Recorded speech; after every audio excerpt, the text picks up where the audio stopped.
Hello everyone and welcome to today's lecture. My name is Martin Plechner and I work in a research group of Alex. The reason I'm here today is because a couple of months ago, Alex asked me to prepare a lecture about Gaussian beams and I thought, why not do it? Laser beams are cool and there are many amazing applications out there that not that many people know about and that took me forever to figure out. So here I am, taking you on a journey through Gaussian beams. Just bear in mind that this lecture is presented for the first time today, so if you find any inconsistencies, typos, or mistakes, please email me so that I can fix that. I would also like to thank Joel Carpenter, another member of our group, who rendered a lot of videos that I will be showing in this lecture and that I hope will make it possible for you to better understand some of the more difficult concepts of Gaussian beams. All right, let's start. First thing first, why should you even care learning about Gaussian beams? Why would you spend the next 2 hours listening to me, right? Because I reckon it is not immediately obvious where do Gaussian beams influence our everyday lives. They are kind of hidden from us most of the time. You can't even see them anymore during lectures, where Gaussian beams used to carry light from a laser pointer to a point of interest because most lectures are online nowadays, like this one. So what's the point?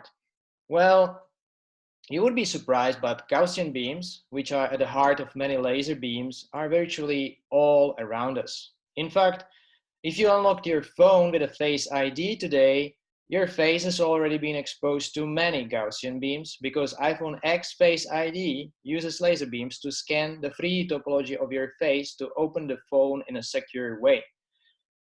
Astronomers use powerful Gaussian beams to peek into the universe through a turbulent atmosphere, and I will mention later on how they do it.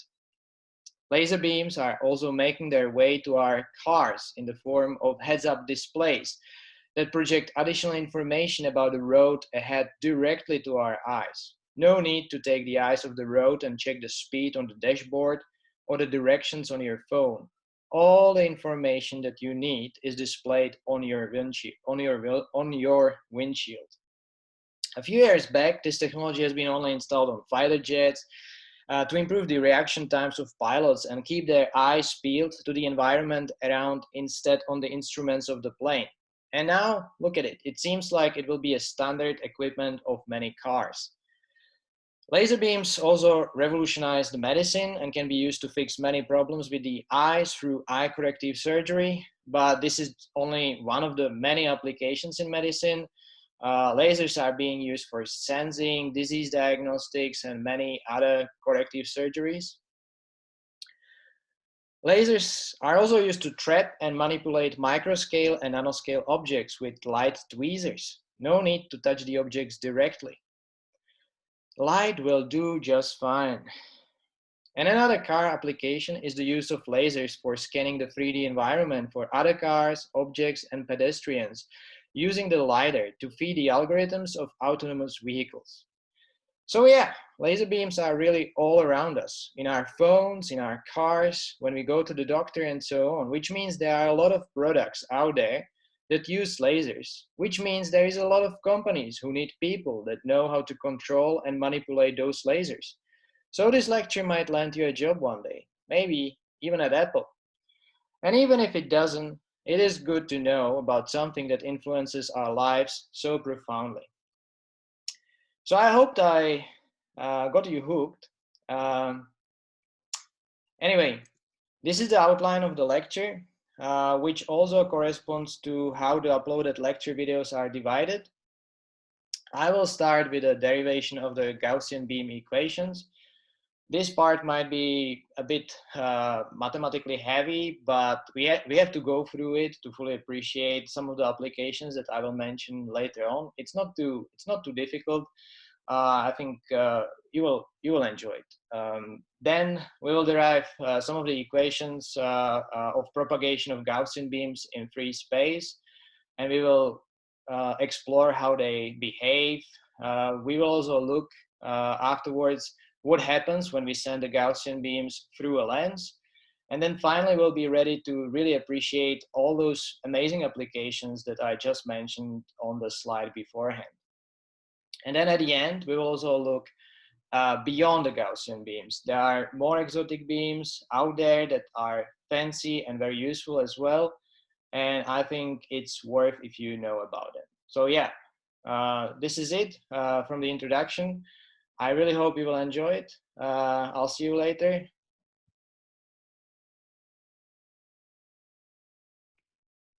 So in this part of the lecture, we will derive some of the basic equations governing the Gaussian beam. And this part, it will be a bit heavy in terms of math, but on the other side, you have actually done most of the difficult math already with Alex, so hopefully it's not going to be too much of a struggle. The first thing we all have to agree on is what we imagine under the term beam. What does it mean to have an ideal light beam? People can have very different views, right? There are a couple of features that an ideal beam should have. As you can see on the video here, a beam travels along the direction defined by a red arrow, and all the light is spatially confined to a blue circle. As the beam travels, it makes a cylinder in space, and all the rays of the beam, which are the normals to the blue circle, are confined to the volume of the cylinder. So it's a bundle of parallel rays all traveling in a cylinder. This kind of makes sense, and I think it matches our mind picture of what a beam should be. It's also spatially confined because everything is within the cylinder, right? There is no angular spread. All the rays are parallel to each other, and the field in each cross-sectional plane is invariant. The beam does not change as it travels alongside. I think this is a reasonable definition of a beam. Now the problem is that such beams do not exist. The laws of nature do not allow for existence of such beams. Yet, we all know that we have laser pointers and these exist, so there must be something out there that behaves almost like a beam that we just described, but it is not exactly an ideal light beam. So what can it be?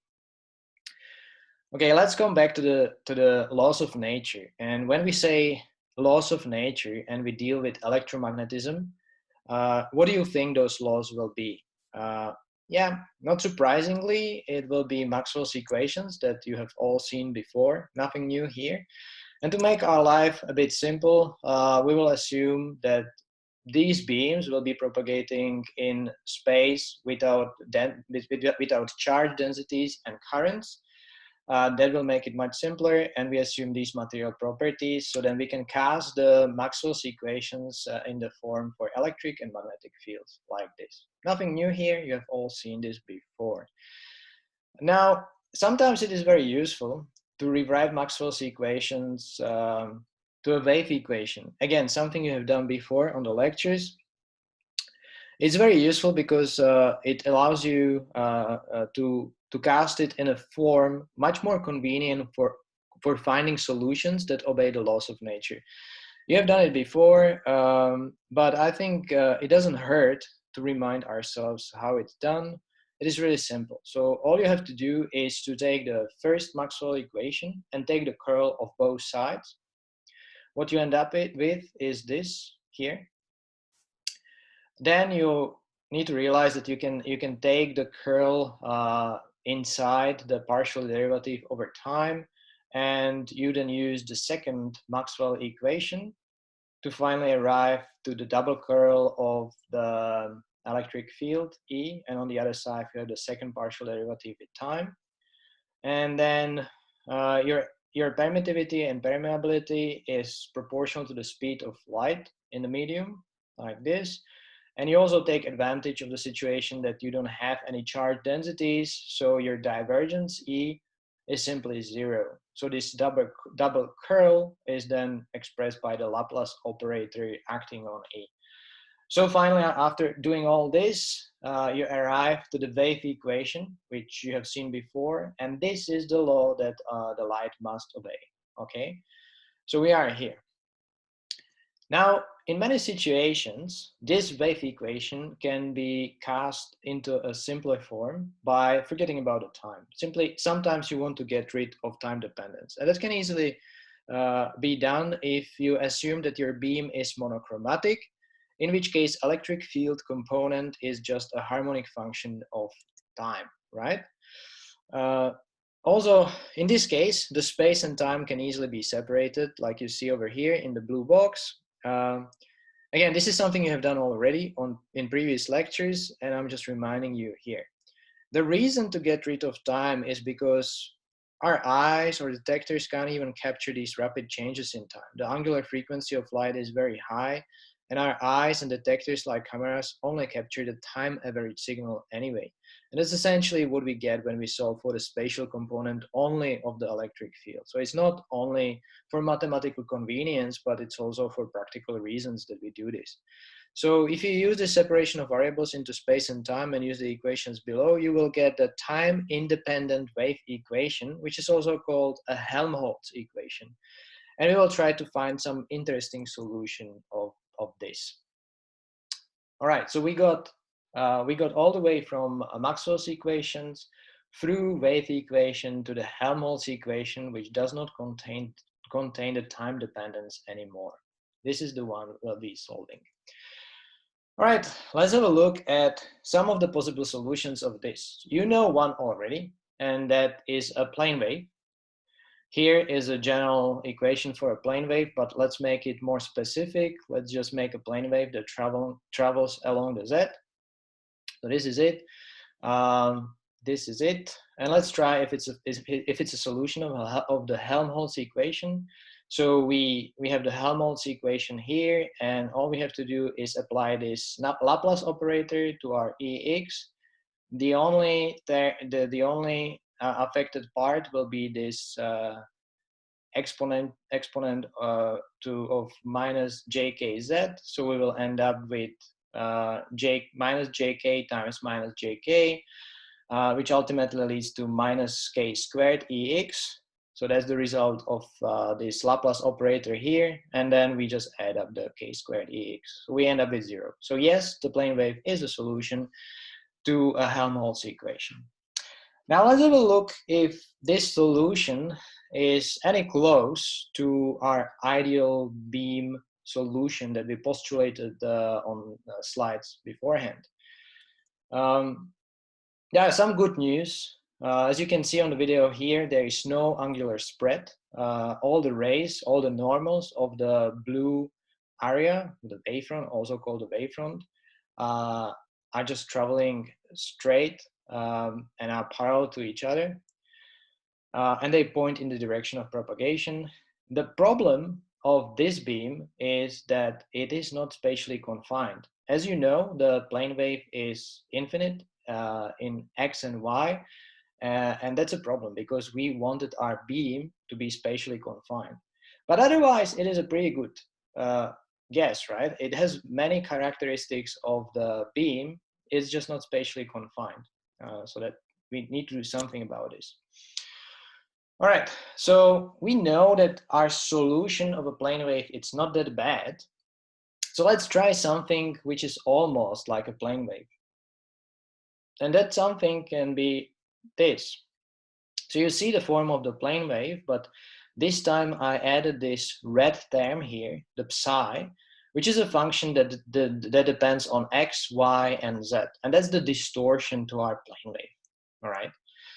And we put this gas, the new gas, into the Helmholtz equation, and let's see what we get. It's relatively simple to go through it. It's just a couple of derivatives that we have to do along the way.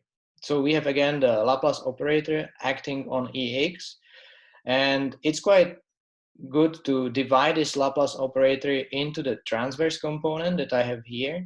So that's just the second partial derivative with respect to x, and second partial derivative with respect to y. So that's the transverse Laplace operator, and then independently we will have the second partial derivative with respect to z, plus the k squared Ex. So first, let's do the Laplace operator acting on EX. And the only, if you look at the function, initial function, the only thing that depends on x and y and that will be subjected to the derivatives is our disturbance psi, the red one, right? The rest will be not affected. So the only thing that is affected is here. That's why I am putting this Laplace operator acting only on the disturbance psi. And let's calculate the first derivative of EX with respect to Z. So that's equal to this. You can go through it yourself. It's really simple to calculate. And the second derivative, if you do it, will give you this. So all we need to do now is go back and put the results for the transverse Laplace operator back here and the second derivative of EX with respect to Z back here. What you end up with looks horrible. It's a very long equation and it looks like something we will never be able to solve. But actually, if you then carefully look at the terms, you will notice that this term and this term will cancel out. And we can also get rid of all the exponents here with minus jkz and also of E0. So the only remaining bits and pieces will be the transverse Laplace operator acting on psi here, minus j2k partial derivative of psi with respect to z, and the second partial derivative of psi with respect to z. And that's it. That's our equation for the disturbance of psi that we need to satisfy. And I think at this moment you are probably starting to hate me because we started with Maxwell's equations, we went to wave equation, then we got rid of time and ended up with Helmholtz equation, and it looked like we are almost there, and then we do a bunch of derivations and we arrive to yet another equation, this time for psi. So believe me, it's getting towards the end. We are almost there, but this is the equation that will allow us to solve for this psi quite easily. All the previous ones were quite tricky. So okay, this is the one, and it will make our life even more simple than that. That's the equation, but look at the terms. Look carefully at the terms that we have there. So we have a wave number here. And this wave number, this k, will be a very large number because in the denominator of it is wavelength, which is on the order of a couple of hundred of nanometers for visible light, where most of the lasers that we use are. So the number is huge. It's on the order of 10 to the 7, right? So this is huge number. And one of the assumptions of the initial ideal beam was that the spatial profile is not going to be changing too much with respect to the Z. Or actually, the initial assumption for the ideal beam was that it's not going to change at all.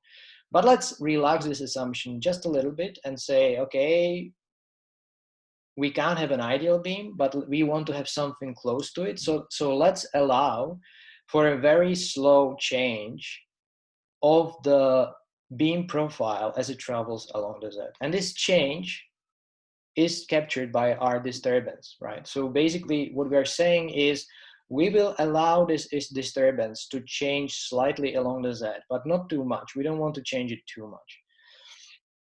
And by the way, this will also lead to our rays not being exactly parallel to each other, but they can actually have a small angle with respect to the axis. And this means that the beam can diverge a bit. So it will also not be a cylinder, but it will allow for a small divergence. And when you do these assumptions, it is called in optics a paraxial approximation. So that's what we are doing here.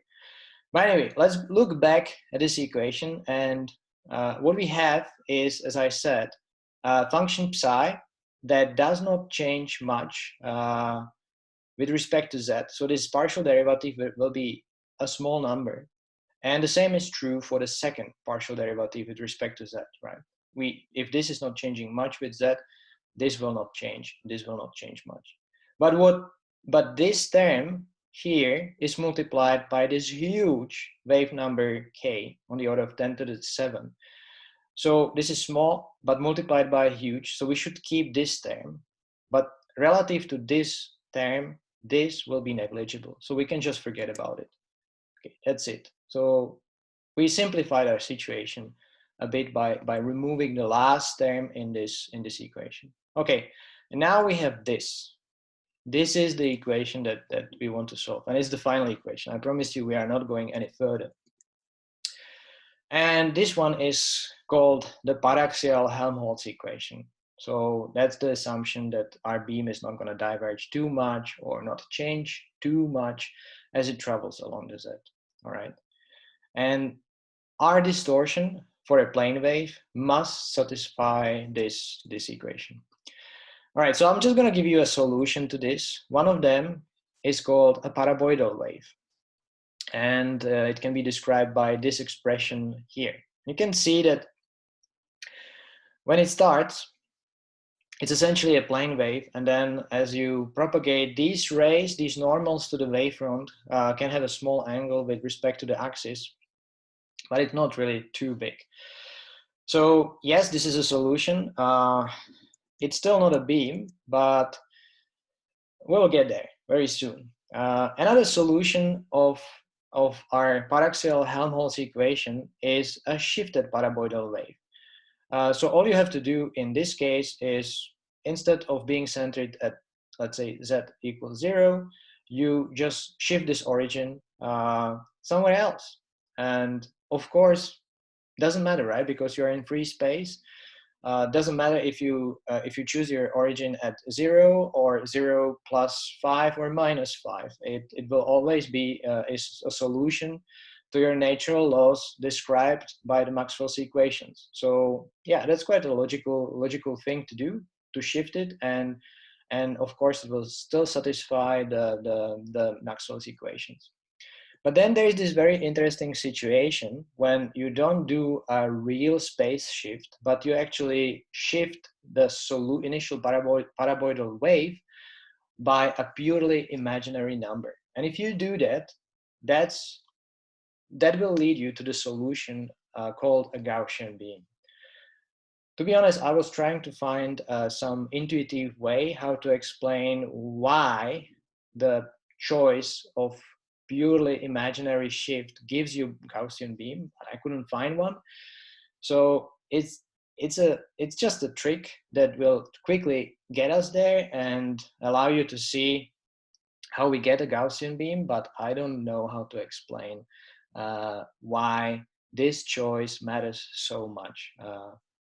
Anyway, so this is it. This is now our Gaussian beam. I made a little change here. So suddenly the x squared and y squared disappeared because I made a transformation from Cartesian to cylindrical coordinates. So that's the change here. So we have a rho squared here. And then we have this parameter q that we've seen for the paraboidal wave as well, but now with a purely imaginary shift here. And you see that qz is in the denominator of this equation. So we just write the z plus jz node in the denominator, and then you can make some interesting choices. You can basically express this whole term with the use of two functions. For now, don't really think what these functions mean. It's just a really interesting choice because it will give you direct access to some beam parameters of the beam that really nicely and intuitively describe what the beam does, and it's good to choose them in this way. One of them is called the beam waist and the beam width, and the other one is the radius of curvature of the beam. So if you make this choice, you can then rewrite the qz parameter in this form. Okay, then you put everything back into our original guess for the plane wave with some distortion. So you put this psi in the cylindrical coordinates back here, and voila, you finally got the equation for the Gaussian beam. Congratulations, you made it here. And this can be divided into two terms. So one of them is the amplitude of the Gaussian beam, and the other one is the phase of the Gaussian beam.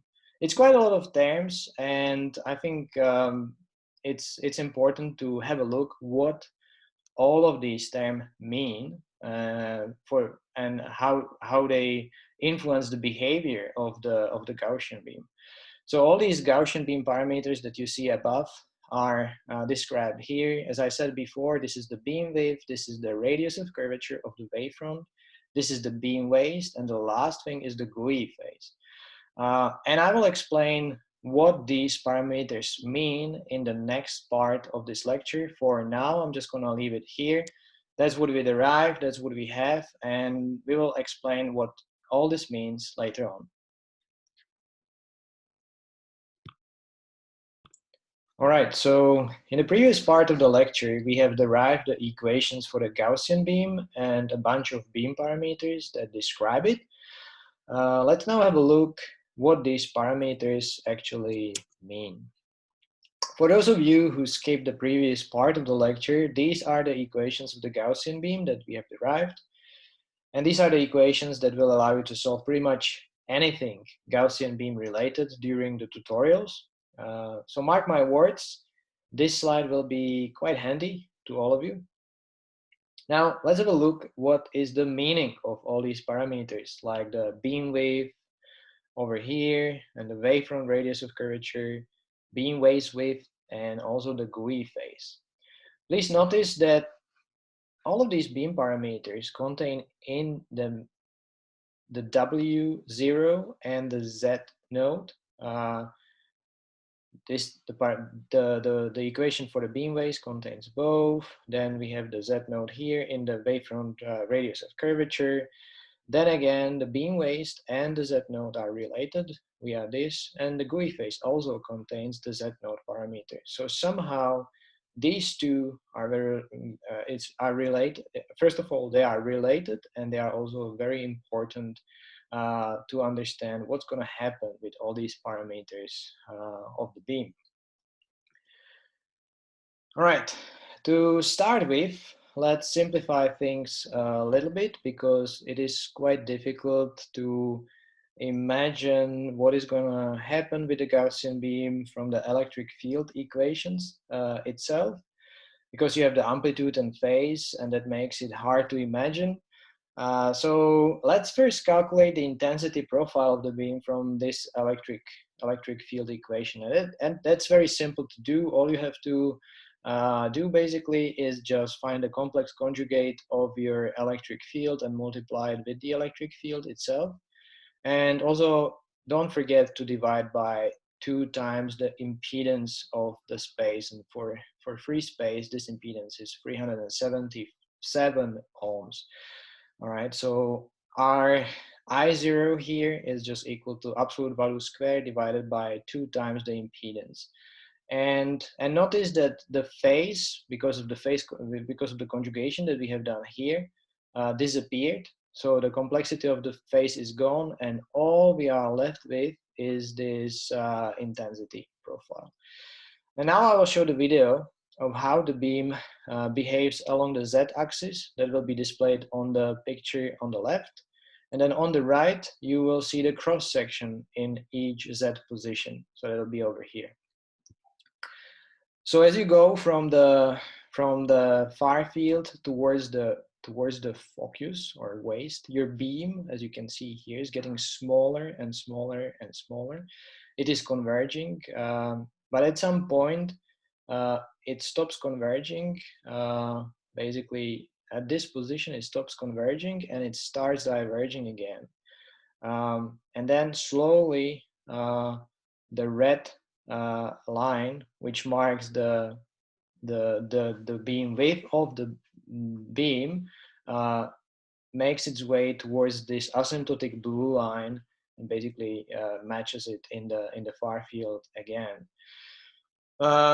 So here we are. This is the Gaussian beam as it looks like along the z direction, and that was the profile. You can play it again in the lectures that will be put online.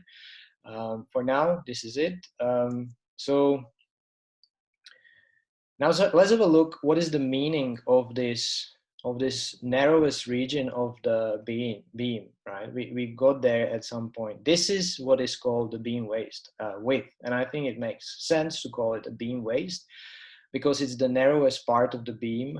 And it's defined by the square root of the wavelength of the beam. And then there is this parameter Z node here. And the whole thing is divided by the refractive index and the pi. So this marks the radius of the narrowest part of the beam. And it also marks a place where the intensity of the beam drops to 1 divided by E squared of the peak intensity. So if you calculate the peak intensity here, over here at the distance of the beam waist, your intensity will be 1 divided by E squared, smaller. And the same is true actually for any position along the Z. So if you calculate the peak intensity here, it will drop to 1 divided by E squared over here. All right. Knowing the beam waist allows you to simply calculate the beam width at any other position along the Z. So this is the equation that you use. And this equation also allows us to easily understand what's the meaning of this parameter Z node. Because if you plug it in to this equation, you could basically just get Z node divided by Z node. So this is 1. So the whole thing reduces to W node times square root of 2, which means that the beam width at a distance of Z node will be square root of 2 times bigger than the beam waist. So that's the meaning of Z node, and Z node is also called a Rayleigh range.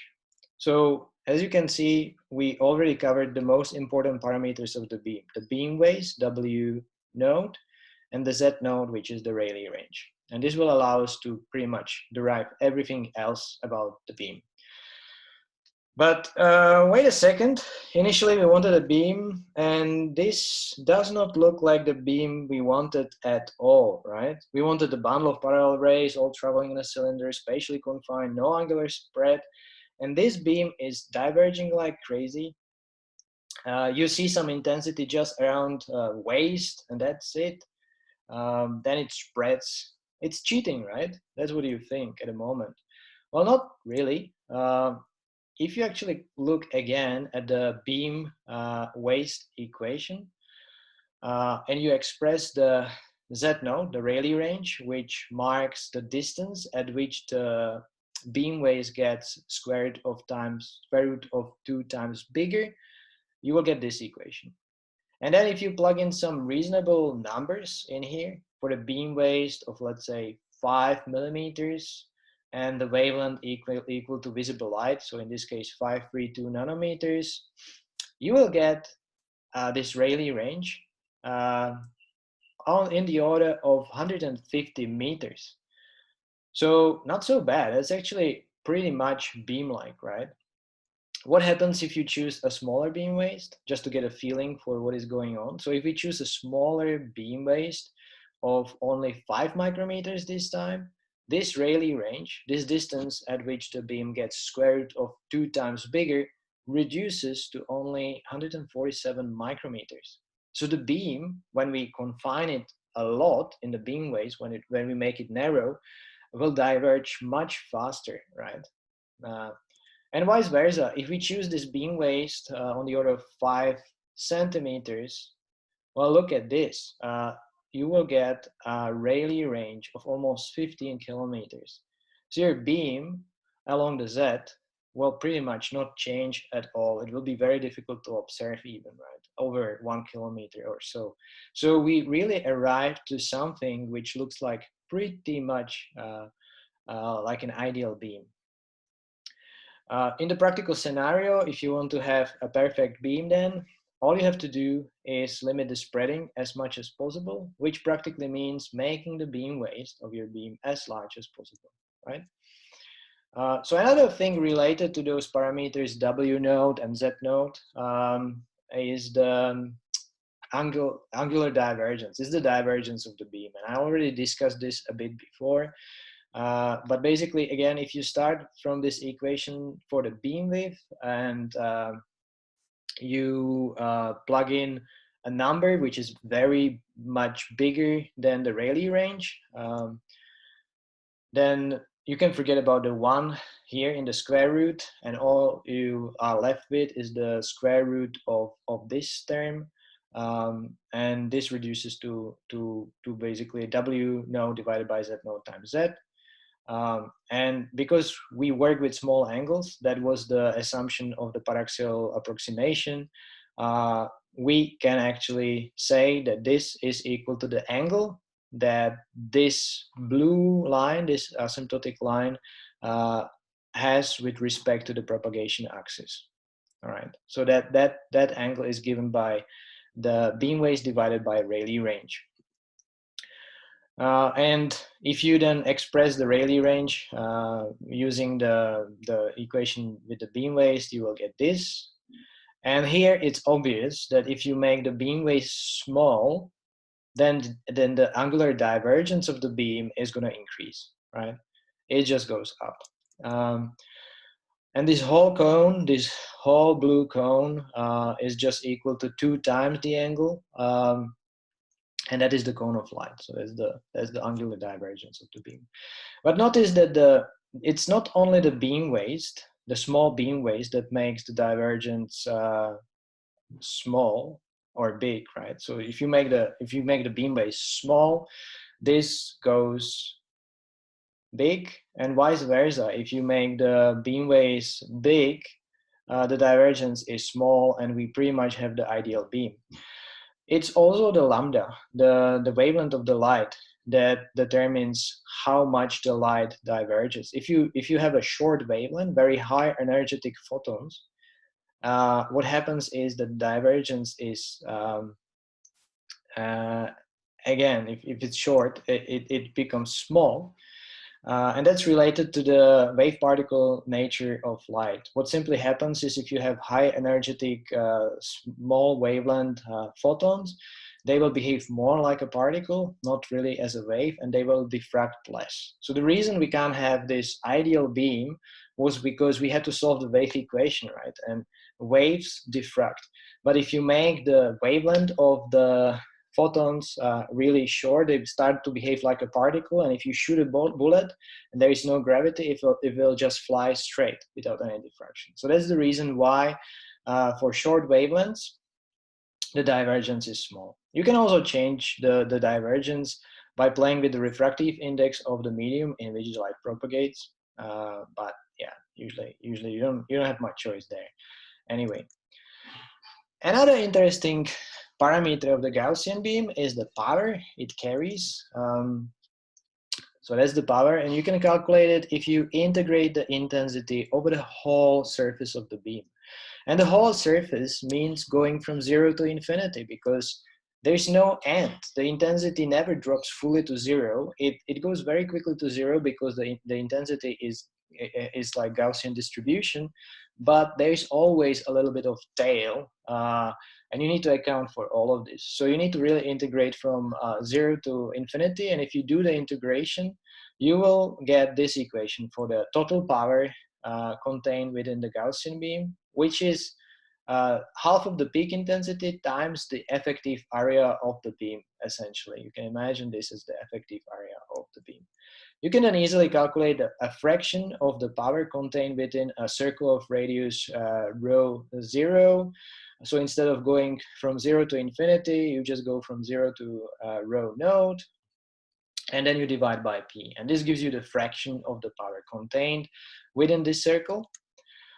There is one interesting situation, and that's when you set this rho node to wz, to the beam width. In that case, the integration, because at beam width the intensity drops to 1 over e squared, you will get that the power contained within this radius is 86%. So that gives you kind of the physical meaning of the beam, what the beam waist means. It contains 86% of the total power within the beam, so a pretty big chunk of the whole beam. All right, so that was the information that we got from the amplitude. Now, what do we have in phase here? We have a couple of terms. The blue term here is something that should be very familiar to you. That's the plane wave. Then you have this green term, which is the wavefront curvature. And that thing is changing as you go from minus infinity to plus infinity. Initially, very far, the radius of curvature is very large, which means that basically your wavefront is a plane wave. Then as you're getting towards the focus, this radius of curvature is decreasing. Then somehow at the focus, and I think you've seen it as the video played, you can go back to that place, the wavefront kind of flattens out and the beam becomes like a plane wave here. It's very flat, and then the curvature starts to grow, and somehow in the far field again, it becomes a plane wave, but you would have to go really, really far. And then we will look at this in more detail on the next slide. And then the last term is this GUI phase term in red, which I will also discuss in a bit more detail on the next slides. So, all right, let's look at the radius of curvature. What I said, in infinity, we have very large radius of curvature. We are not really at infinity here, but you can imagine going all the way here, there. And then the radius of curvature is steadily decreasing, and then it reaches this maximum here for the distance from waist of Z node, which is the Rayleigh range. And then it quickly grows. That gives you the plane wave here in the beam waist, right? And vice versa. On the other side, we go from a plane wave in the beam waist to the maximum radius of curvature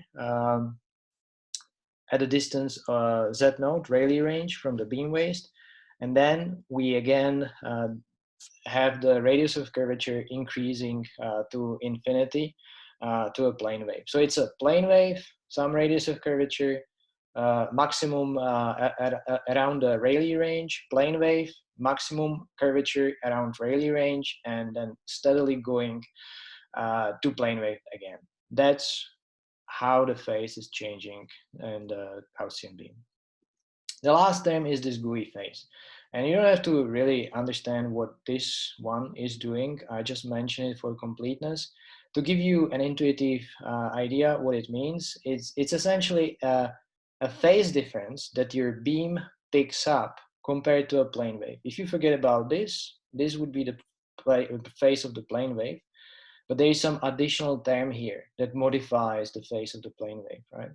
So your beam is actually going to be delayed by this GUI phase as it goes from minus infinity to infinity. And the total delay that it will pick up for the Gaussian beam is equal to pi.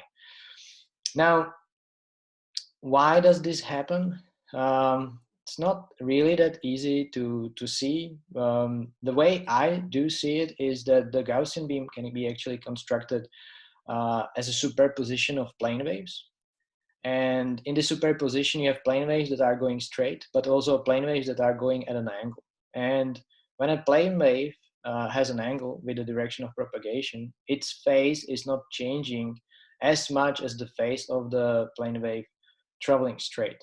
And because you have the superposition of plane waves, you basically have to kind of take an average of the phase change of all these plane waves. Because the beam contains a lot of plane waves at an angle, the total phase change will be smaller than that of a plane wave traveling straight. So that's kind of the meaning of the GUI phase. All right, so this completes the section of the Gaussian beam propagation in free space. And in the next part of the lecture, we will look at what is happening when the beam passes through a lens. So, right, now that we know how the beam propagates in free space, it's time to have a look what happens when it goes through a lens. This is a really important situation from the practical perspective because, yeah, there are situations when the beam just travels from point A to B, but from time to time you really need to pass it through some optics to make some transformations to make it look like you want it to look. All right, so this is a situation. We have a beam with a beam waist somewhere on the left here. And this propagates towards a lens with a focal distance f, all right? By the way, the white line here depicts the Rayleigh range of the beam. At the plane of the lens, the beam can be described by this phase that you see above. So most of the terms you recognize already. This is the plane wave term of the beam. Then this is the radius of the curvature, plus the GUI phase, plus some new term here. What is this term doing here? So just before the lens, we just have this. We just have this phase term with this radius of curvature. This is the radius of the curvature of the beam. But then the lens itself imposes some extra phase term on our beam. And that can be described by this other term here on this side, where the f, the focal length of the lens, is related to the radius of the curvature. Why does the lens imposes such a curvature on the beam? It can be easily imagined if you just take a lens made of glass and you send a plane wave on this, and you imagine some rays normal to this plane wave, then the rays passing at the edge of the lens will experience almost no phase delay due to the thickness of the glass, because it's very thin in this place, so the light will just travel at the speed of light. But the ray traveling through the thickest position through the lens will pick up some delay, and also the speed of light will be slower within this region. So you can imagine that the ray traveling through the thickest part of the lens will be delayed with respect to the edge cases. And if you then do the calculation of how much delay the rays are going to pick up, you will get this quadratic phase change that we put here. So this is the phase of the Gaussian beam just after it passes through the lens. All right. So if you add everything together, the interesting bit is that you end up with an equation that is identical to the Gaussian beam equation. The only thing that changed is that you have a new radius of curvature here, r prime, which is related to the initial radius of curvature of the beam just before the lens and the focal length of the lens. But it's, again, just a Gaussian beam. So what changed is then the radius of curvature. This is the radius of curvature just before, then, and that's not equal to the radius of curvature after the lens. The lens had some effect on the beam, but the waist is the same over here. So we have some initial waist of the beam here, then with some Rayleigh range. This propagates towards the lens, and now we wonder, knowing that there was some transformation at the lens, what will be the new waist? We note prime and the new Rayleigh range of the beam after the lens. But this can be easily done, right? Because the thing is, once you know the waist and the radius of curvature somewhere, you should be able to figure out where the new waist is going to be, and what the new Rayleigh range is going to be based on these equations here. So the way you do it is that you actually use this Q parameter that we touched upon during the derivation of the Gaussian beam. And this Q parameter in the position Z prime, which is the distance between the new waist to the lens, is just given by the radius of curvature and the width of the beam. So that's how you express it. Just go back in the lecture to the place where we use the Q parameter for the first time to see that this is really how you can express it. But equivalently, this Q parameter can be also expressed in terms of the imaginary offset, where we put the new Rayleigh range that we want to find in this region, and also the distance minus z prime, right? So these two should be equivalent. And our question is, what is the new Rayleigh range and what is the new beam waist of the beam after the lens? So now we can just equate those two. We can just equate this side of the equation with this, and when you do it, you arrive to this expression. And here the key is to equate separately the real and imaginary parts. If you do that, you will get that the new distance, the distance to the new waist is given by this, and the beam waist, the new beam waist is this. And once you know the beam waist and the wavelength of the beam, you know pretty much everything, right? Because from beam waist you can calculate the Rayleigh range, and then once you know those two, well, there are all these other parameters that you can just plug this in and calculate all the other parameters of the beam, like the beam width and the radius of curvature at any other position z double prime. And just using again the Gaussian beam equations that we derived in the first part of the lecture. So we are there. We know what the new beam waist is going to be, what the new Rayleigh range is going to be, and we also from there can propagate the beam and see how it looks like at any distance from this second lens. Also, using these equations on the previous slide, you can have these relatively simple transformation equations that really help sometimes, that relate the initial beam waist to the new beam waist. Also, the old position of the beam, the position of the beam waist here to the new position of the beam waist. That's the z prime. They also relate the new and the old Rayleigh range and the divergence of the beam. And all of them contain this parameter m, which is essentially something like a magnification that is given by this. These can come in handy because basically you calculate for a given system and for a given distance of the initial waist this parameter m, and you get all the information that you need about the beam as it propagates after the lens. So cool. Now we are ready to look what happens when we move the lens away from the beam waist. So the lens in this video started at the beam waist, and then we gradually moved it to a distance f from the beam waist of the beam.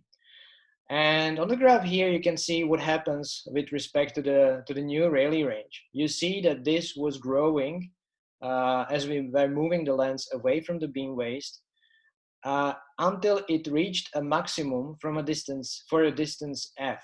So when we position the lens at the distance f from the beam waist of the beam, we will maximize the Rayleigh range, and we also basically minimize the divergence as we do it, right? So at the distance f, the divergence of the beam is minimized.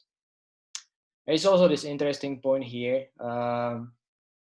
where the distance of the beam waist with respect to the lens is minimized, by the way. All right, so we continue from there. What happens if we move the lens even further? So we keep on moving the lens and look at that.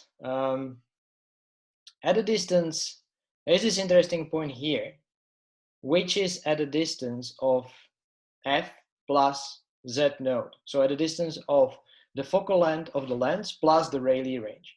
If we position the lens at this distance, it seems that the distance of the new waist from the lens is maximized. So we are not minimizing the divergence or maximizing the Rayleigh range anymore, but we are moving the waist, the new waist, as far as possible from the lens as it can be. And you can also see that the Rayleigh range is really dropping down, so the beam is not So it is getting more divergent, basically. All right, let's move it even more. So in this case, we are just moving the lens as far as possible, something like 5F. And what you see is that the beam at the lens becomes essentially a plane wave. And what would you expect if you pass a plane wave through a lens? You would expect this plane wave to be focused in a point, right? So and that's exactly what happens here. The wave becomes very small, and it essentially is in the focal plane of the lens. But also notice that the beam might become too big to be captured by the aperture of the lens, and that can create some problems, because in order for your beam to remain Gaussian, you really need to pass the whole beam through the lens. If you cut it at the edges, you will get some diffraction, and that's not good. It will no longer be Gaussian. So that's how it behaves as we increase the distance of the lens from the waist. There is also an interesting situation when you have an almost collimated beam and you basically put the waist of this beam at the plane of the lens. So this is the beam we are sending at the lens. We put the waist here, and then the Rayleigh range of this beam is Z node. Then we can have a look where the waist is going to be formed is given by those equations. And interestingly, if we make this Rayleigh range huge, so if we really make almost an ideal beam, and we still position the waist here, but it doesn't matter anymore because yeah, it's pretty much the same everywhere else. Then this Rayleigh, if the Rayleigh range is much bigger than the focal distance of the lens, these equations simplify. And then what you get is that the beam waist, the new beam waist is related to the angle theta and F. And then we will find a new waist at a distance F from the lens. And that's very similar to what you would expect for a plane wave, right? So again, if you send rays through a lens, you know that these rays will make it to the focus. So this is the situation. This is basically the equivalent of the situation. You're sending a plane wave through a lens, and that means that you're going to get your focus at a distance, your beam waist, the new beam waist at a distance that is equal to the focal length. So in some situations, you can really use the simple ray optics to estimate where the beam is going to be. But if it's not in these extreme situations, you need to use these equations to figure out the exact position, all right? So it's also useful if you want to, let's say, expand the beam. So you have a beam of certain diameter, but then for your practical scenario, you just need to make it 5 times bigger. Again, you can use these equations that we derived before, but in most of the situations, it's fine to just look at the ray optics approximation and basically build a telescope. So in this case, if I want to say multiply the waist of the beam by a factor of 3, all I have to do is select those lenses so that they give me a magnification of 3, and I need to separate those lenses by the distance of f1 plus f2. And that really makes it much simpler to quickly do the calculations and get the beam that we want in the lab. Yeah. All right, so that was this part of the lecture, and in the next part, I'll be talking about applications. All right, we are finally ready to discuss some of the applications of the Gaussian beams. It took us a while to get here. We had to derive a lot of equations and expressions, and we had to work really hard to understand what all these mean. But I think we are now ready to fully appreciate how useful Gaussian beams can be in the real world applications. And I would like to start with something that a lot of you probably have in your pocket right now, and many of you use this technology probably today, just before watching the lecture as well. And that's the Face ID technology that is implemented in iPhone X and some other models. That works by projecting about 30,000 infrared laser dots on your face. You can see a picture of this guy here. And when I say dots, you very quickly realize that these are just not normal dots, because these dots are small on his face, but bigger on the wall behind him. So there's clearly some kind of divergence. And you immediately begin to suspect that this might be using some kind of Gaussian-like beams. And indeed, there are beams being emitted onto your face every time you try to unlock your phone. There is this VCSEL-based dot projector on one side of the front panel of the phone. VCSEL stands for vertical cavity surface emitting laser. And there are, I don't know the exact number, but there are definitely not 30,000 lasers implemented in there. There is an array of these lasers, and then some diffraction grating that splits this array into those 30,000 spots that then illuminate your face. But still, it's quite impressive to fit this all onto the front panel of the phone. And on the other side of the phone, there is this infrared camera that is used to look at your face, overlaid with those dots everywhere. Notice that there is a quite big distance between the projector and the camera looking at the projected pattern, right? This, I suspect, has a reason, because the way this works is following. So imagine that these dots, even though they look random on your face, they actually have a certain pattern, and they kind of, this pattern changes from spot to spot on your face, but ultimately there are some specific patterns that are projected onto your eye, and different specific patterns projected onto your nose, your ear, and so on, right? So each of these patterns creates a segment on your face, and you can imagine that, for example, this pattern can be associated with a triangle sitting somewhere on your eyelid, and the other pattern can be associated with something that is sitting on your nose, and that's this square.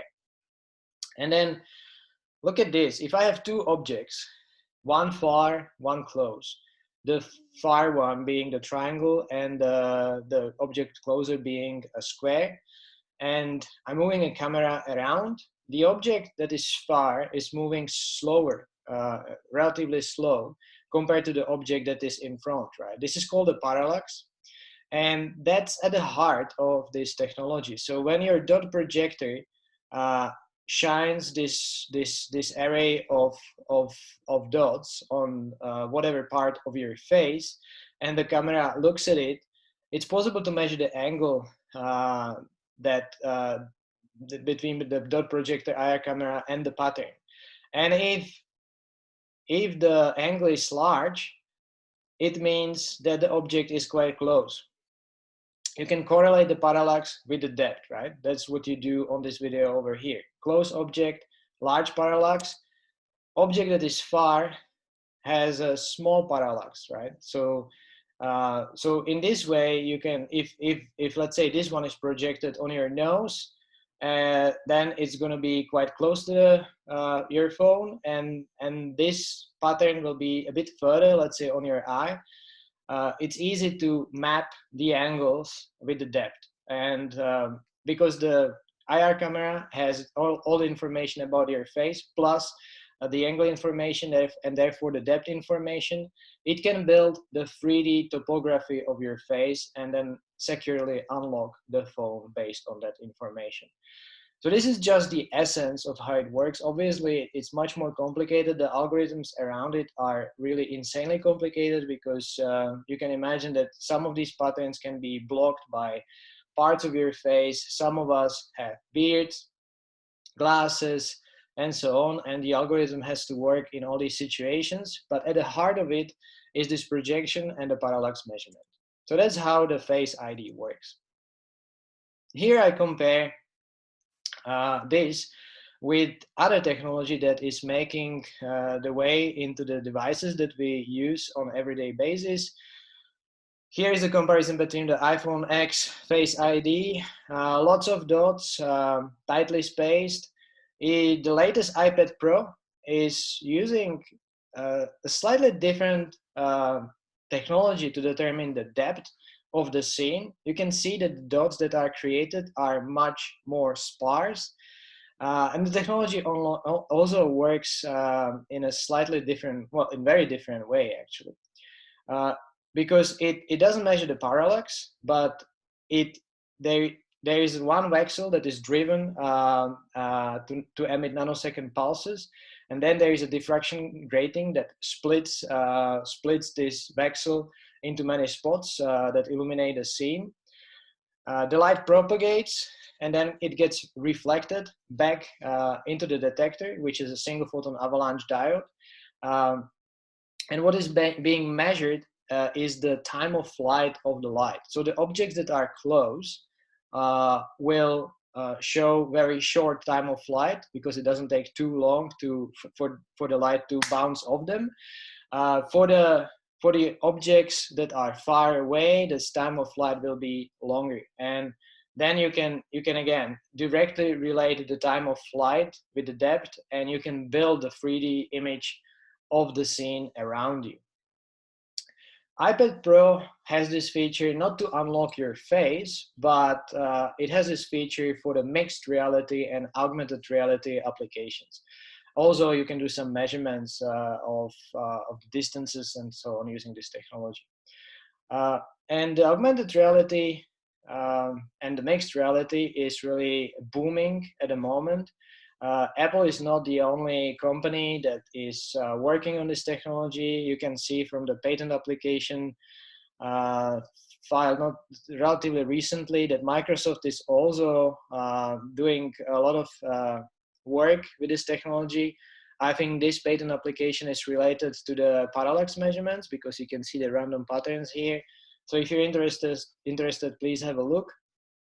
Microsoft HoloLens also pushes out this augmented reality glasses that basically allow you to sit in the room and see objects that are not really there and manipulate them. I tried HoloLens 2 in San Francisco, and I have to say I was quite impressed. You are really able to manipulate things like a piano and then play on a piano, and it feels pretty good, pretty realistic.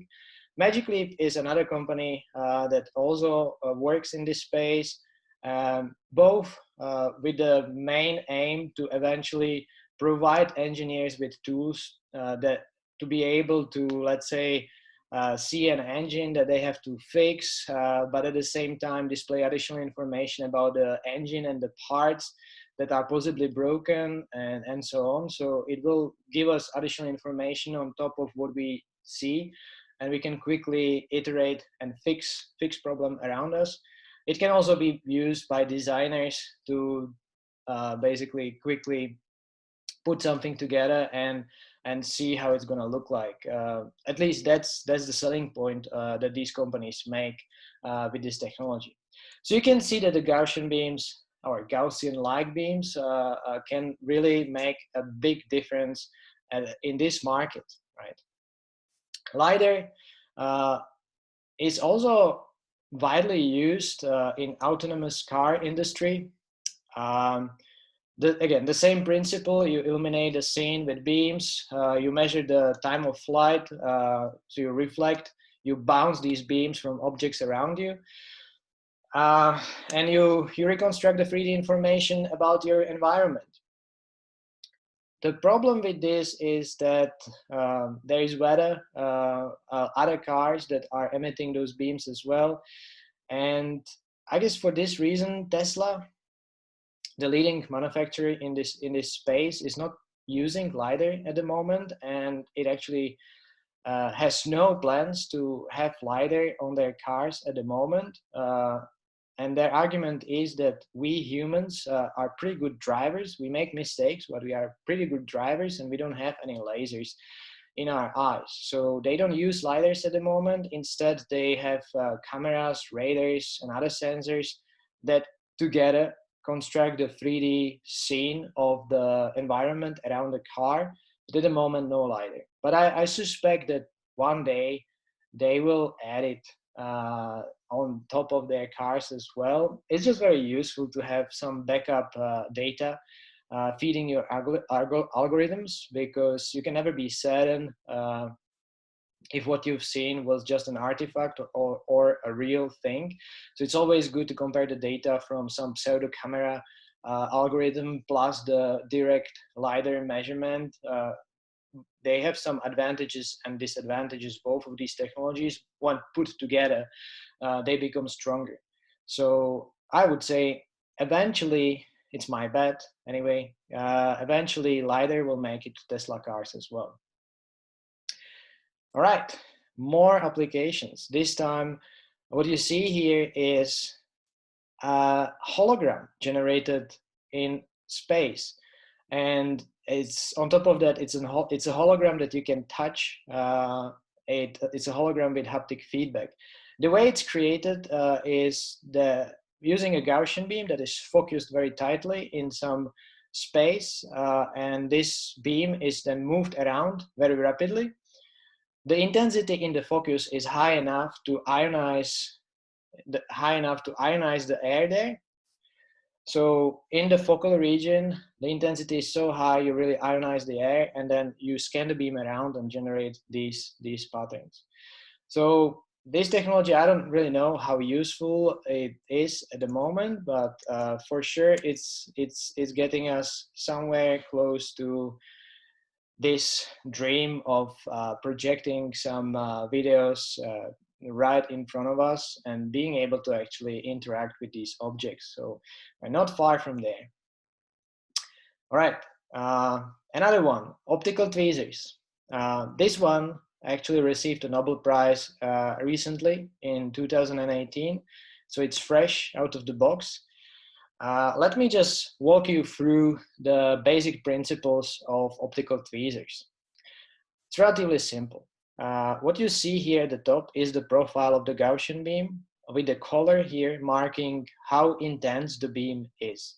And the intensity is the highest in the center of the Gaussian beam, right? And then it drops towards the tails of the Gaussian beams. Now imagine you have some glass particle, and then you are shooting some rays from this part of the beam, which is quite intense relative to the rays coming from the tail of the beam. And the rays are basically like paths of the photons that are flying along that along that path. So imagine all these photons carry momentum, and as they refract through the glass, the momentum of these photons must change, right? They refract, they change direction. So that means there must have been some momentum change. In this case, the momentum change acting on the photons passing through here is given by this arrow. And that naturally must lead to some momentum transfer to the particle, right? Action and reaction. So this is the momentum change acting on the particle coming from this ray. Now look at this ray. There are also photons that and the momentum of these photons is changed by the refraction. This time the momentum change of the photon is this, which means that there is an equal but opposite change of momentum acting on the particle. So this is that one here. So ultimately, the total change that you see, if you look at these two arrows along this direction, along the x-axis, is a net force pulling your particle in the direction of the highest intensity of the beam. It's being pulled there. So that's what happens laterally. Now again, imagine a Gaussian beam. This is just a sketch. Again, the highest intensity on the axis, focus, and then it diverges. So it doesn't look exactly like what we've seen before, but it's good. It's a good sketch, and it's good for understanding what is going on. So this time the particle, we place it slightly after the focus of the beam. Okay, and we again look at the rays and the photons that are being refracted by the particle. So this time it's all symmetric. So this ray the photons on this ray have this momentum change. The photons on the other array, they have this momentum change. The particle has momentum change that is opposite with respect to this. So we have this and that momentum change. So altogether, there is a force, there is a momentum transfer in the direction towards the focus of the beam. All right, so that's interesting. Now the last situation that we can explore is when we place the particle slightly before the focus. So in this case, again, we do the same kind of exercise. The photon flying in, change of momentum along this direction. Another photon flying in from the other side. This is the momentum change. You put it, you basically realize that the particle must experience the opposite momentum change, which means this is the momentum and the force acting on the particle. So again, the particle is being pushed towards the focus of the beam, towards the waist. So it looks like in whatever displacement we make, the particle is always pushed towards the region of the highest intensity of the beam, right? Laterally, but also axially. And this, what I just described, works for a lot of dielectric particles. And if the force that acts on the particle is strong enough and overcomes the Brownian motion, then you can actually trap the particle with an optical tweezer, with a Gaussian beam. So Gaussian beams are used as optical tweezers. Now, I mentioned the gradient force, and we explored it in quite a lot of detail, but there is also a scattering force acting on the particles, right? The scattering force is not from the refraction, but from the reflection. So it's from the particles that just bounce off. They don't go through the particle, but they just bounce off. And this scattering force is always there, and it can be expressed by this relatively complicated equation, but you have to remember this. There is refractive index of the particle, refractive index of the medium, which essentially describe the polarizability of the particle. There is also a particle size here, and the intensity profile, and then the lambda of the light. But anyway, this is how the scattering force can be described for a particle, but it's always there. Even when you go outside on a sunny day, there are photons bouncing off you. You are also absorbing some of those photons, and they are pushing on you. And this force is being used by NASA to propel some satellites in our solar system, like this Icarus satellite that was propelled towards the Venus in 2010. It's basically a light sail, and the technology is being used more and more over the years. I know about at least another 2 missions from NASA that are planned using this kind of technology. I don't exactly understand how it works, because you have to go towards the Venus somehow, and apparently it's using the light from the sun. So it's difficult to imagine how the sail has to be oriented to make it towards the Venus, but it has to work in some way. In any case, the scattering force is the key player here to push the objects where we want them to be. And then the proper equation for the gradient force is this one. So we already went through it.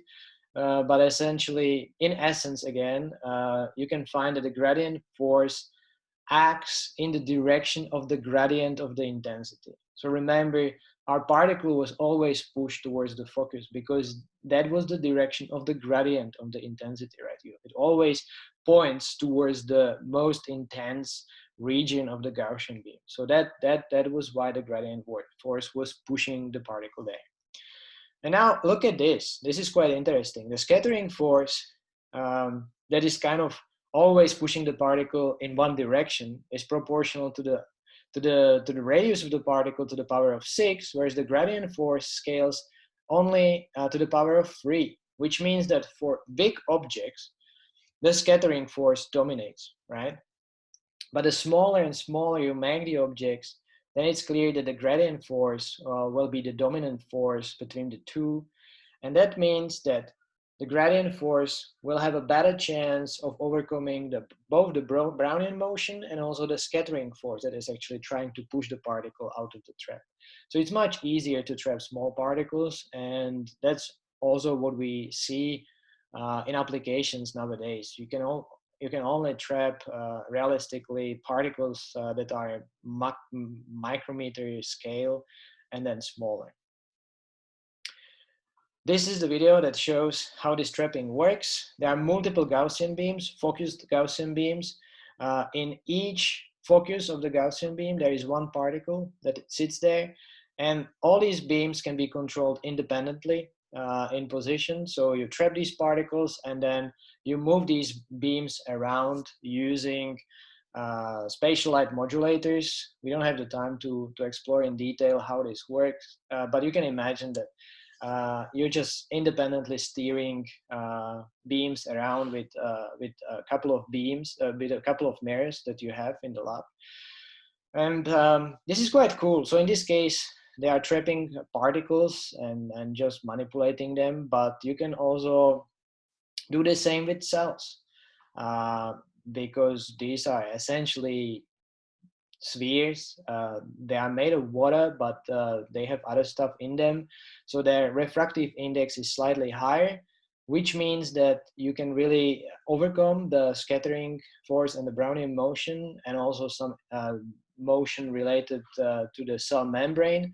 And you can trap these cells and manipulate them without touching them directly. So it's a sterile way of manipulating matter in biology, and that's really cool because biologists don't want to infect their cell lines, destroy their cell lines. They really are very happy to use something completely sterile, and light is there. You just have to be careful not to use too much power. You don't want to actually kill the cell with light, and that's also possible if you overshoot. Cells don't like it. You also don't like to be on the hot Brisbane sun for the whole day. Same is true for the cells in the laser beams. All right. So just to give you an example how much power is needed to trap these particles, let's have a look at this situation. So I'm not really going to be trapping a particle. I just want to defeat the gravitational force and levitate a glass sphere. So in this case, we have a glass particle with this refractive index. The size of the particle is 100 nanometers, and it's sitting in air, which means the refractive index is 1. When the laser beam has this wavelength, and I'm going to focus it into a waist of 20 micrometers. The density of the glass is roughly 2,500 kilograms per cubic meter. All right, so this is the equation for the scattering force. So this is how much force I will have from my laser. And there is this term for intensity, right? But look at this. The size of the particle is 100 nanometers. The waist is 20 micrometers, which means that essentially the particle will only experience the intensity that is at the peak of the Gaussian beam. So we can simplify things. So the total power in the beam is related to peak intensity via this equation that we calculated in the previous part of the lecture, I think, or was it two parts before? Anyway, we calculated this before, and then as I just said, we can assume that this is the intensity that the particle experiences, because if it's sitting at the peak of this beam, the Gaussian beam will drop a bit towards the sides, but it will be mostly flat, right, over 100 nanometers from the center of the beam waist. So we can just express the peak intensity, and that must be equal to our intensity distribution. It's almost flat. We can put everything back, and to levitate, we just need to match the gravitational force with the scattering force. They need to oppose each other. So this is the gravitational force acting on the particle. And if you put everything together and express how much power is needed to satisfy this condition, you will see that the total power needed will be only 0.1 milliwatt, which is really not too much because you have laser pointers that are 1 milliwatt, and if you buy from eBay, these can easily be much more than that. So it's certainly possible to trap particles of, not trap, but levitate the particles of this size in the air. So yeah, we are, I think, very far away from a situation when we can make these tractor beams and trap a big spaceship and pull it towards us. But in the micro world and nano world, we are certainly capable of moving things around with light. So maybe one day with very powerful lasers, we will be able to do this, but it's a long way from here. All right, let's switch topics now and let's have a look at the applications of the Gaussian beams in biology, in medicine, and specifically the eye surgery that corrects for some problems with the cornea. So what you see on the picture here is an image of the eye. There is a cornea here, and then the way, and there's some problem in the cornea, okay? And now the doctors, the way they measure the problems, the distortion of the light in the cornea is the following. They use a laser, which is very narrow, and they basically send this laser through your cornea to the back of your eye, to the retina, where this laser creates a small artificial spot. The key here is that the laser beam width is relatively narrow, but at the same time not spreading much. Narrow, it must be narrow because you don't want it being distorted too much by cornea here. So you create this artificial spot at the back of your eye, and then this spot becomes a source of light for your lens, right, and the cornea. So the light propagates back, and ideally, after your cornea and after the lens, what you want is a plane wave, because your light should be able to focus a plane wave nicely to a point at the back of your eye. But if you have some distortion of the cornea, that's not really the case. The wavefront coming out of your eye from this artificial point is not going to be a plane wave, but it will be this distorted wavefront. Now, this distorted wavefront contains all the information about the distortions that are present in your cornea, but you need to somehow measure this wavefront. So how do you do it? Well, notice this lenslet array. It's basically an array of lenses, right? And then this lenslet array, each of them is going to form a point somewhere on the sensor. So in this, let's have a closer look at the situation. You have a wavefront which is distorted, and then you can approximate in each part of the wavefront. In each part, you can approximate it with a plane wave, like a fractional plane wave here, there, and there. If you have a plane wave coming in, then this would be flat, this would be flat, this would be flat, and so on and so on. And all these lenses would form a point directly behind the lens on the axis, right? But that's not the situation if you have a perturbed wavefront, because this wavefront will actually create a spot which has some offset delta x with respect to the spot that would be formed with a wavefront coming straight. So this lens will create a spot here. Because of the tilt on to the opposite side, this lens will focus the spot somewhere else. Again, this one will have some offset, and so on and so on. So you basically have this distorted wavefront coming out of your eye, coming through the lenslet, and then there is a grid of spot that you would expect if you had a plane wave. That's the gray spots here. But in reality, because of the distortion of your cornea, you will measure the spots in different positions with some delta between the original grid and the grid you measure. And from these deltas, you can figure out the local angle of your wavefront. So you can basically measure the wavefront And from this, you can actually measure the distortions, the perturbances of your cornea. All right. So this thing that I just described is called a Schack-Hartmann sensor, and it's used to measure the wavefront of the light. And we will need it later on for our applications in astronomy. So yeah, just remember, it's the offset of the points that are formed with respect to the ideal grid that determines how the wavefront looks like. For the case of the eye, you basically figure out the deltas here from the grid, and this gives you the distortion of the eye as peaks here. Normally it should be flat, but that's not the case here. You just have this, and that blurs your vision. It gives you images of your environment that are not what you want, right?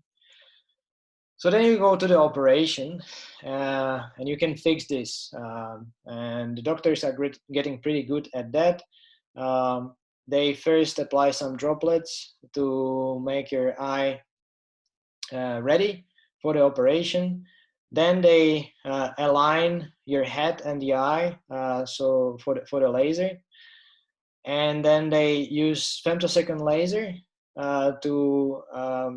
and they focus it slightly below your cornea to create some small little bubbles below the cornea, which then simplifies, you can see the formation of the bubbles here, which then simplifies the removal of the top layer of the cornea.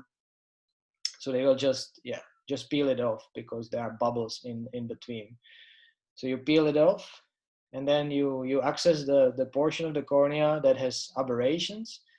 And again, you form this artificial spot at the back of the cornea for the feedback mechanism, and you are constantly measuring what the wavefront distortion of your cornea is. And then if you have some distortion, some peak, you apply this femtosecond laser at that spot, which essentially vaporizes the cornea material over there. And you go around and you're trying to flatten the cornea as much possible. So initially you had these peaks lying there, and now you end up with a completely flat cornea.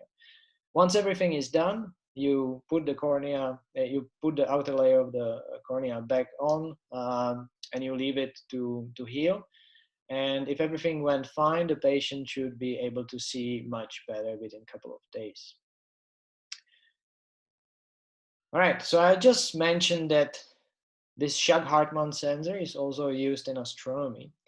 And astronomers use lasers, Gaussian beams, to actually peek into our sky in a way that was a couple of years before unimaginable. You had to get very sharp images of the sky, you essentially had to have a telescope in orbit, like the Hubble telescope, right? Because there is just so much distortion of the light coming from the stars due to atmospheric turbulence and so on, that you won't be able to see much. And yeah, it was very difficult. But nowadays, we can correct for the disturbances of the atmosphere quite efficiently. This is an image from the telescope in Chile, where they use 4 Gaussian beams of 589 nanometer wavelength and 15 centimeter waist. So these are huge beams that do not really diverge much. Each of these beams has a power of 22 watts. And the aim of these beams is to excite sodium atoms that lie around 90 kilometers high in the atmosphere. There is not much else for these beams to interact with until then, but when you hit this layer, there is a lot of basically when meteors burn in the mesosphere, these meteors contain a lot of sodium, and it for some reason stays there. So the moment the sodium laser hits these sodium atoms, it excites them from the ground state to the excited state, and then after some time, the same atoms emit fluorescence almost at the same wavelength. So when you shine these lasers into the sky, you create artificial points, artificial stars in the mesosphere, right? And this means that you can measure, again, if you look at this artificial yellow star with Shag-Hartmann sensor, you can correct for that. The reason if you're looking at some star that is coming from very far, right? Initially the light coming from the star is something like a spherical wave, but then as it travels over a couple of light years, the light coming from this star will become essentially a plane wave. So just before it hits our atmosphere, the light from the star is a plane wave, but then the atmosphere distorts this plane wave, and if you just focus this wavefront, you will not get a very nice point. But when you form this artificial star, you can measure the aberrations caused by the atmosphere, because you will have a star here, and then the distortion could be measured, and corrected for with some deformable mirrors. So if you do that, you go from something like this for the image of the sky to something that really looks like a star, like a nice point. So there is a huge difference. There's a huge difference between no aberration correction and aberration correction. And all you have to do is shoot almost 100 watt of power into the sodium layer in the mesosphere, create an artificial star, and measure the wavefront distortion with a Shag-Hartmann sensor, right? So yeah, this is the image of the sky that you get if you don't do this aberration correction, and then with the aberration correction, and you can clearly see that you have a much better visibility of the sky. And from what I've heard, you basically get pictures equivalent to those that are taken from telescopes above atmosphere that are just sitting in the space. So it's a pretty good achievement.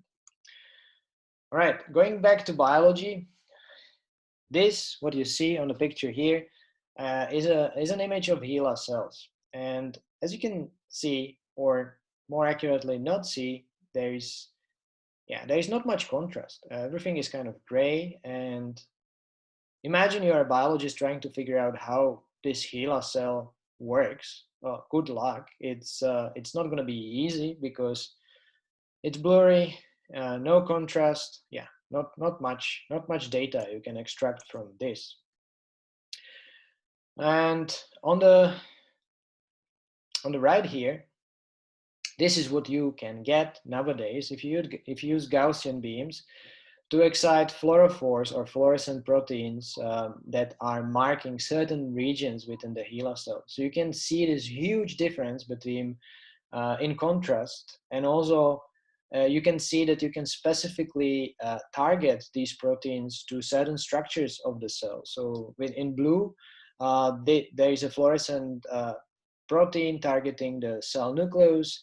And then with the green, I think you're targeting cell cytoskeleton and so on. So you can not only increase the contrast, but you can also increase the specificity. How does this work, right? In this case, you're just using a bulb to illuminate the sample. In this case, you use a Gaussian beam that is scanned over a sample.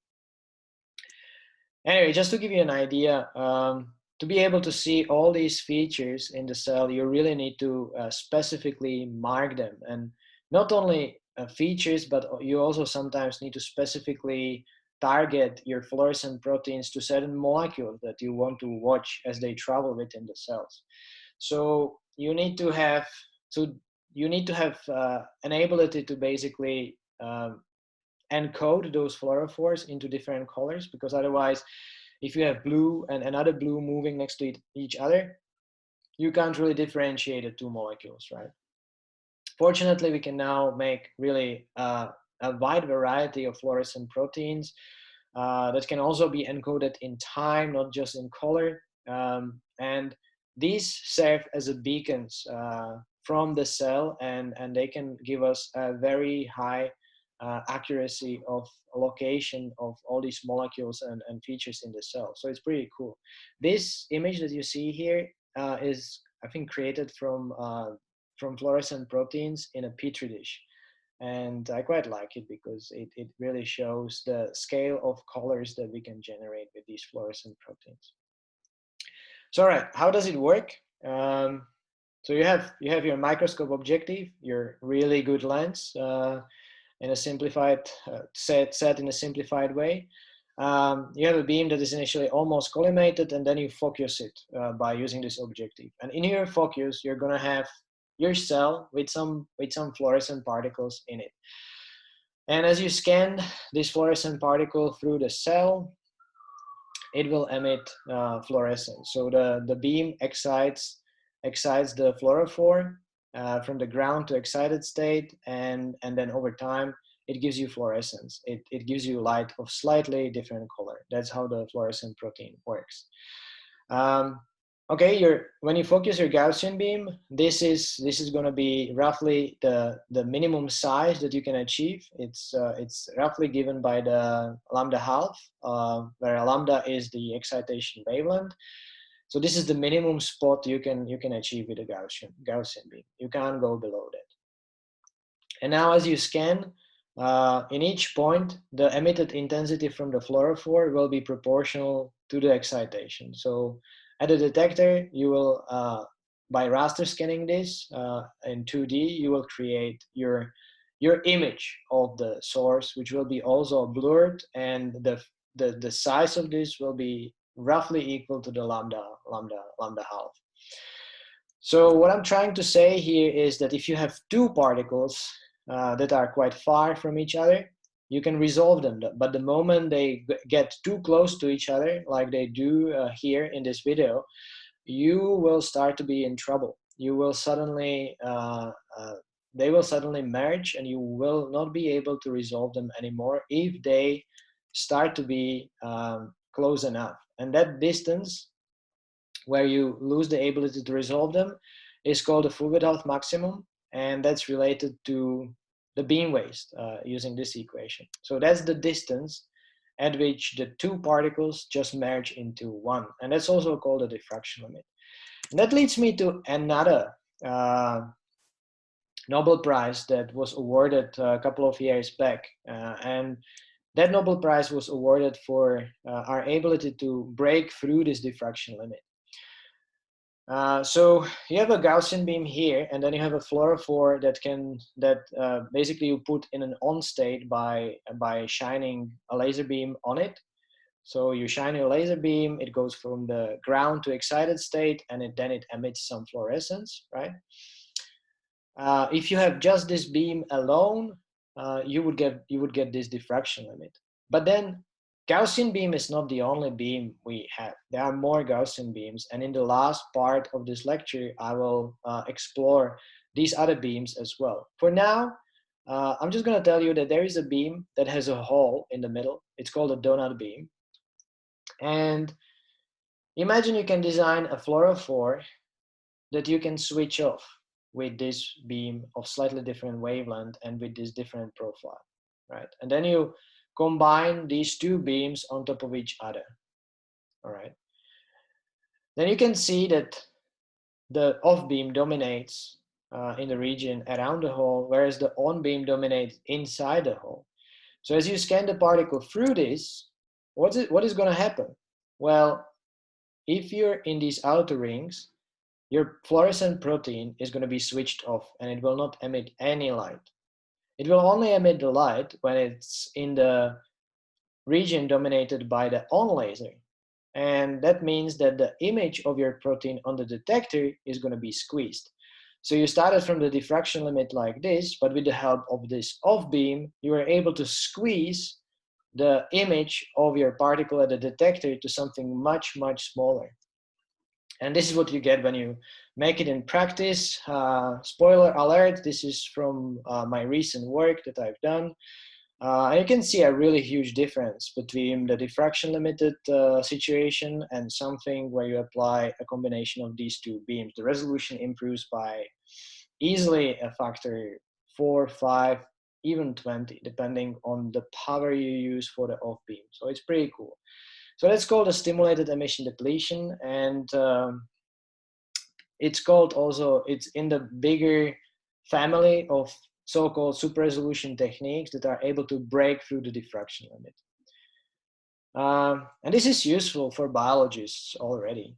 So just to give you an idea how this is being used, for example, if you use a normal Gaussian beam microscope without this off beam present, you won't be able to differentiate between those two situations. And the situations are an HIV virus that is not mature. That's over here. There is a protein there that in the phase where when the HIV virus is not mature, tends to aggregate at the outer surface of the virus. And as you can see with the STET, the stimulated emission depletion, with high enough resolution, you can resolve the hole in the middle. But then as the HIV virus matures, you can actually, this protein from the outer layer of the shell redistributes, and it no longer has this hole, and in your STET you can see nicely the hole disappearing, right?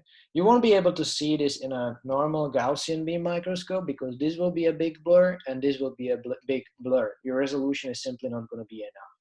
So this super resolution microscope can be useful to study HIV maturation, something that is very, very small. I was searching for some applications related to the COVID, but so far I was not able to find anything. Probably it's work in progress. Not many people are using light at the moment to really look at the evolution of the viruses. It's just very challenging and very small for light-based applications. But I will update you if I find something related to that. Another application is this super resolution image of our brain.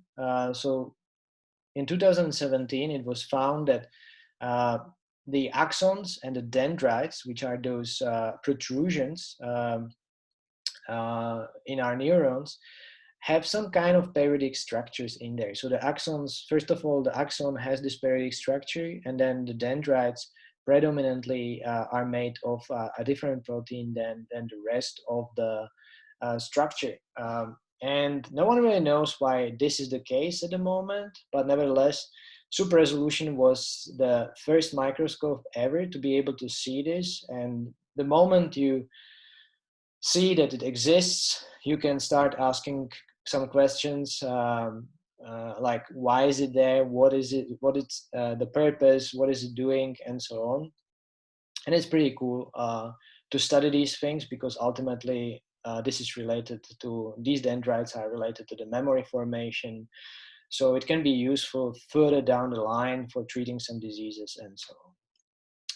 And again, as I said, this super resolution family of techniques has been awarded the Nobel Prize in 2014.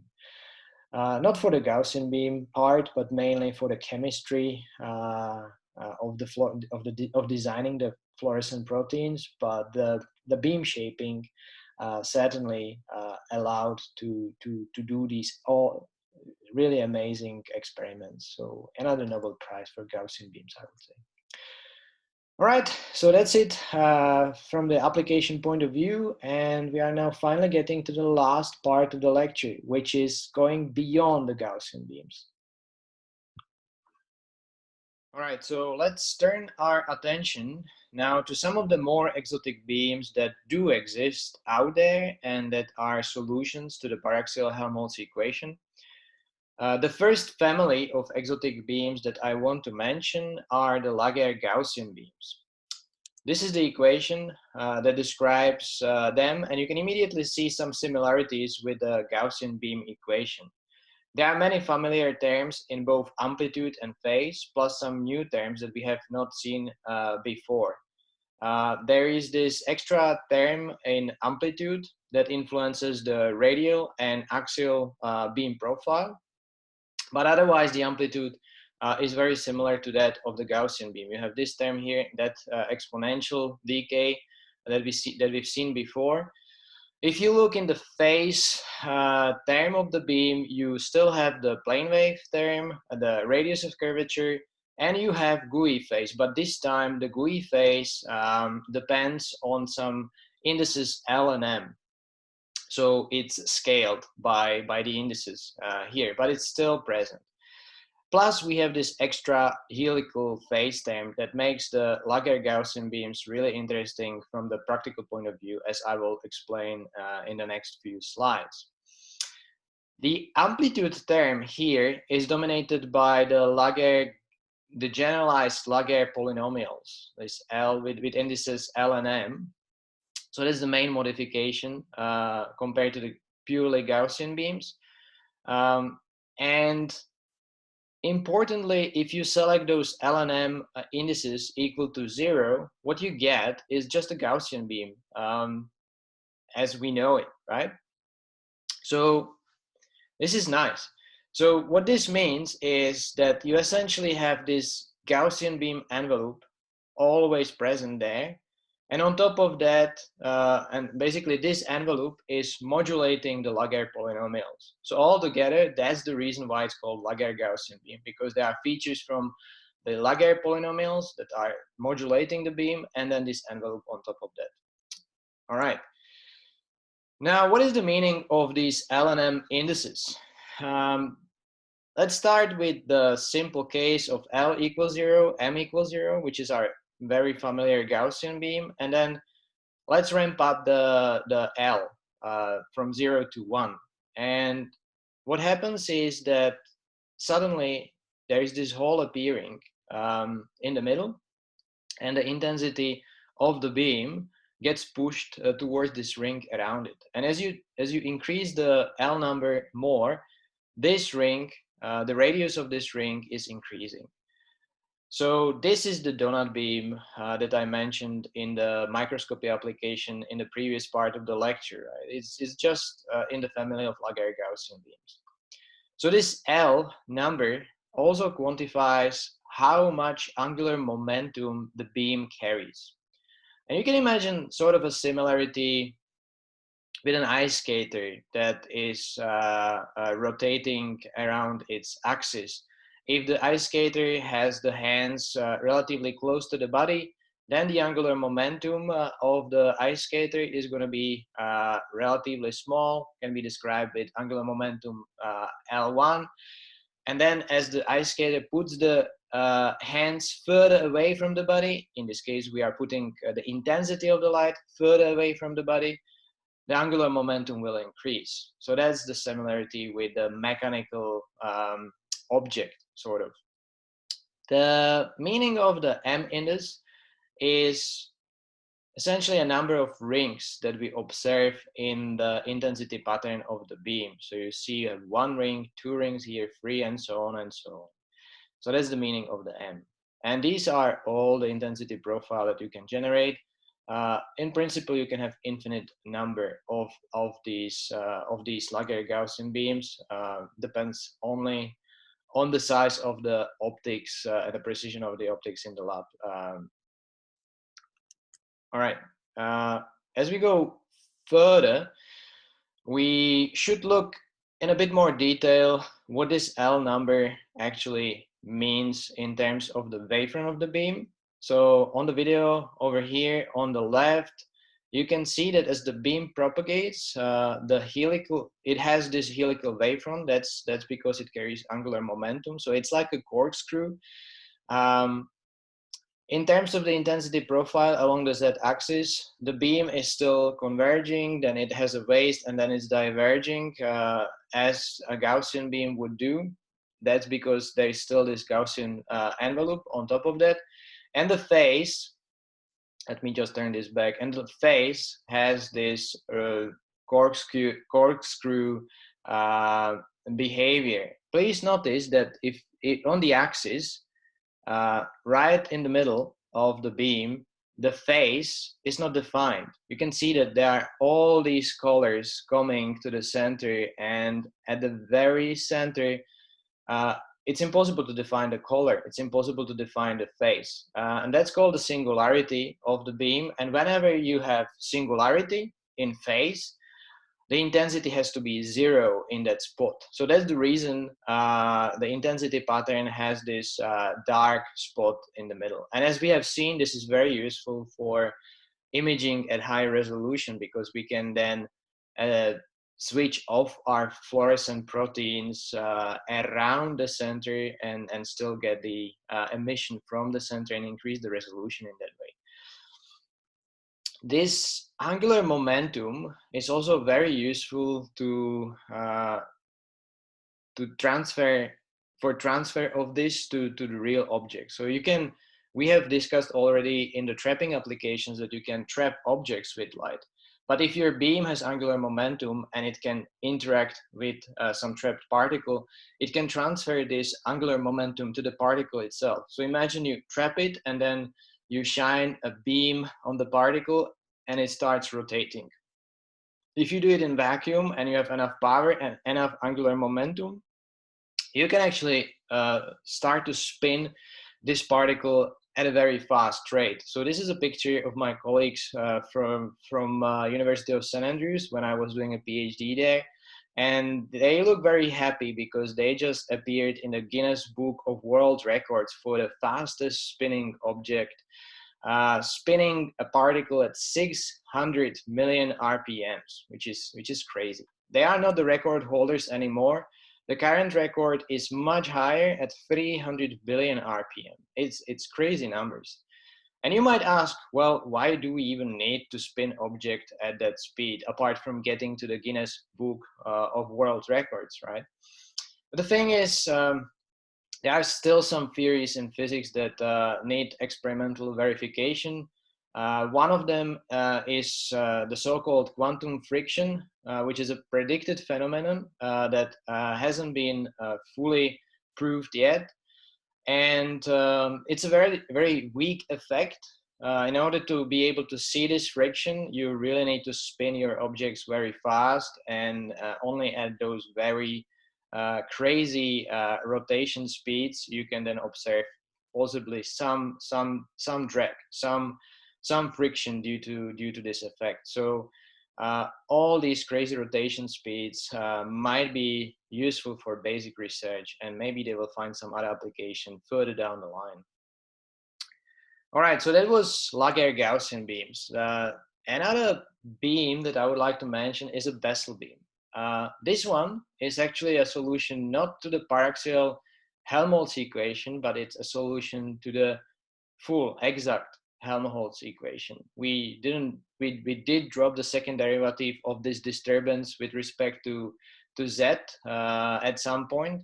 That was our paraxial approximation, but if you don't drop it and you try to find a solution, this is what you get. So in the equation itself, you have these Bessel functions of the first kind with some index m. And the interesting thing about those beams when you generate them is that they do not diffract. They look the same everywhere along the axis. They can't really be formed in the lab because their energy and extent is infinite, like with the plane waves.